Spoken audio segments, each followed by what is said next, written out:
Shalom saudaraku.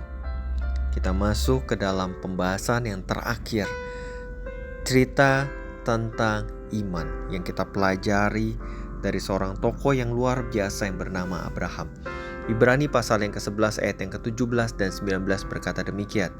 Karena iman, maka Abraham tatkala ia dicobai mempersembahkan Ishak, ia yang telah menerima janji itu rela mempersembahkan anaknya yang tunggal, karena ia berpikir bahwa Allah berkuasa membangkitkan orang-orang sekalipun dari antara orang mati. Dan dari sana ia seakan-akan telah menerimanya kembali. Tidak terbayang ya, bagaimana campur aduknya perasaan Abraham saat itu. Saat Abraham bersama dengan Ishak naik ke atas bukit. Dan pada saat itu mungkin Abraham sudah mulai pegang pisau. Dia sudah mulai ikat Ishak. Dan Ishak pun bahkan sudah bertanya, di manakah korbannya? Di satu sisi Ishak itu sudah ditunggu begitu lama oleh Abraham.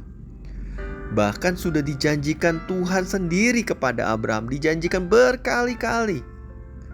Tapi kemudian diminta Tuhan sendiri daripadanya. Di sisi lain kita lihat Abraham, dia tetap beriman dan tetap percaya kepada Tuhan, kepada janjinya, bahwa melalui Ishaklah janji itu akan tergenapi. Abraham hidup dalam iman dan dalam takut akan Tuhan. Maka kemudian Abraham benar-benar taat kepada Tuhan. Abraham mengasihi Ishak. Namun Abraham lebih mengasihi Tuhan, sehingga yang terbaik yang dimilikinya rela diberikannya kepada Tuhan ketika Tuhan meminta daripadanya.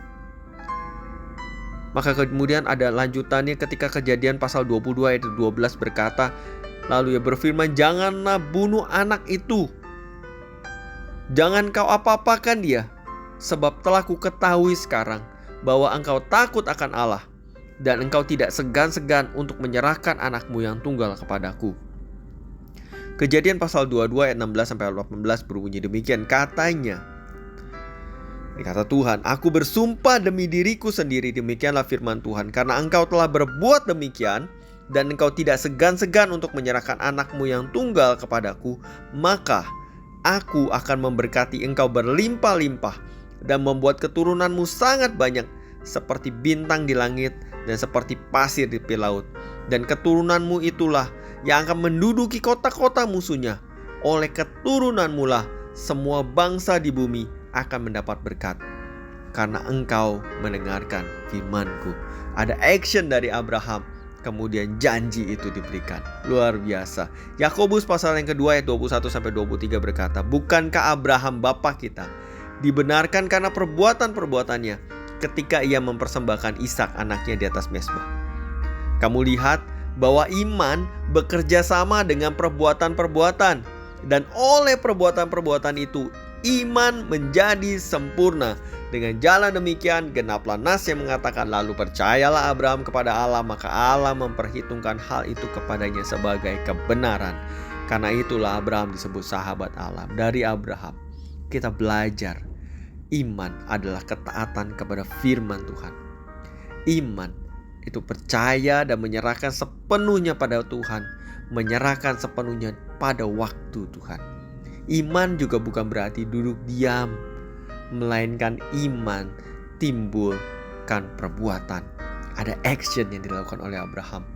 Iman memberikan yang terbaik bagi Tuhan, dan iman percaya kepada Tuhan yang berkuasa, berdaulat, dan sanggup melakukan berbagai hal, perkara-perkara yang mustahil. Terpujilah nama Tuhan.